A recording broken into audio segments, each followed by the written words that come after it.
What up YouTube, Topaz Jace back for another review, and this one is to that Big K.R.I.T. Critters Hill. And I'm gonna give it the high-end yellow light because this is a rather enjoyable project. Like, I honestly can listen to this one almost all the way through. There may be only 4 songs off of this that I consider to be straight up skips. And those songs happen to be Addiction with Lil Wayne on there, with that production on there. It feels like the whole Lil Pump and Kanye West joint that came out, and it's like, you know, with Lil Wayne on the track, exactly what this track was going to be. It just didn't come together well.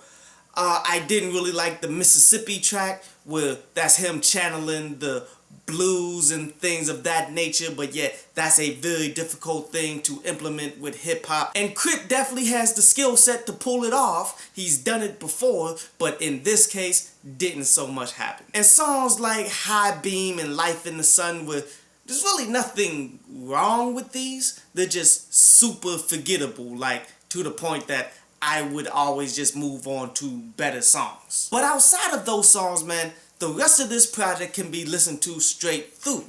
But my issue with those are there's only but a couple that reach the level that I am accustomed to through Big K.R.I.T., who has delivered a lot of classic material over the years, as he did do his thing on a few of these tracks here that we're going to definitely talk about, man.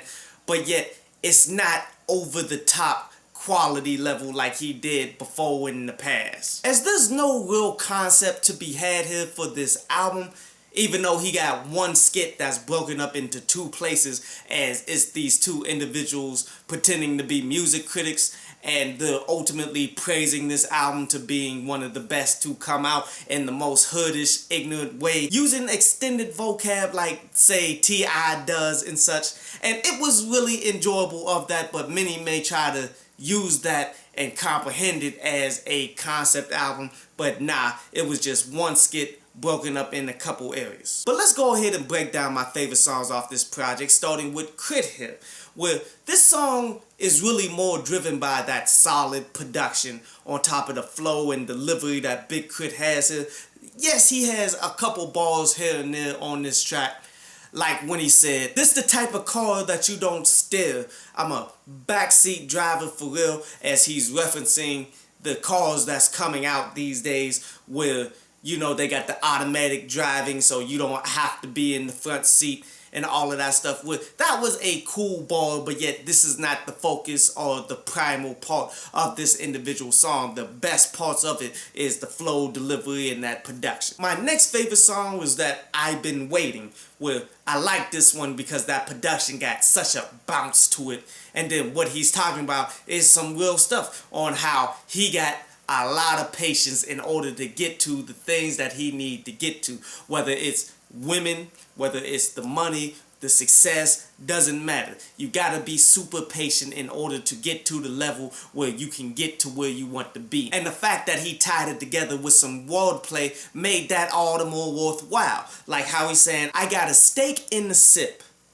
I got a steak on my plate. No mistake, as I'm staking out the money to make." Like, if you peep that out, every time he's saying steak, he means something different, and sometimes steak is involved in other words, like mistake. And then he got little balls here and there too, like how he's saying this chick is in love with Louis, so she comes with a lot of baggage. Like, that has multiple meanings to it on how she's just in love with the brand Louis Vuitton who makes baggages, but yet a lot of women, when guys get them, they come with kids, they come with a whole bunch of issues, and that's ultimately women coming into relationships with baggage. You feel me? Like, this was pretty slick. My next favorite song would be that Prove It with J. Cole on there, where the basic concept on this is pretty much telling people, if you say that you ride with me, then you're going to have to prove it eventually, as they go in different directions on how to explain this. On Big K.R.I.T.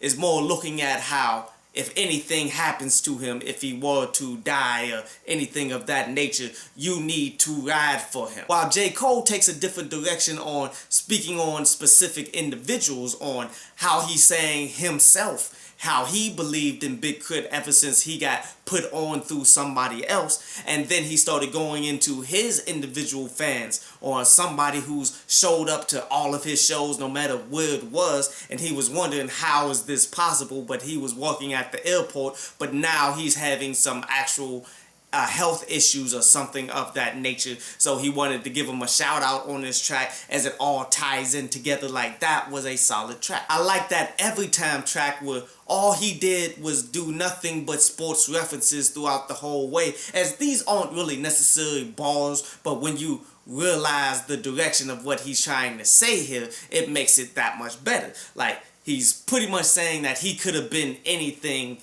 out there, and his greatness is the same caliber of greatness of what you see Steph Curry is, or what Michael Jordan was, and all of these other sports references that he's making here. He's saying his status of the rap game is the same status that they have been in their careers in their respective sports. I rather like that Blue Flame Ballet too, because this is just a strip club song, but yet it's not your typical strip club song that most of it these days is just torn up music that women just shake their butts to and all of that. This is a super smooth variation of such. And to be real with you, it works. It works really well because that production just really is fitting on everything that's being said on this. It's just a super smooth vibe that can be associated with strip clubs.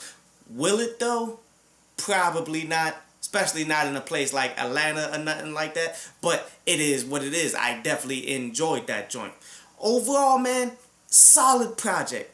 From almost top to bottom. Only but a handful of songs that are value skips and such, man. But my issue, like I said in the beginning, is there's very few songs off this that are legitimately great that needs to be on the playlist, you dig? But it's a super rideable project that I definitely recommend people to go ahead and peep on out. So I'll give this one a 7.5 out of 10 strong joint.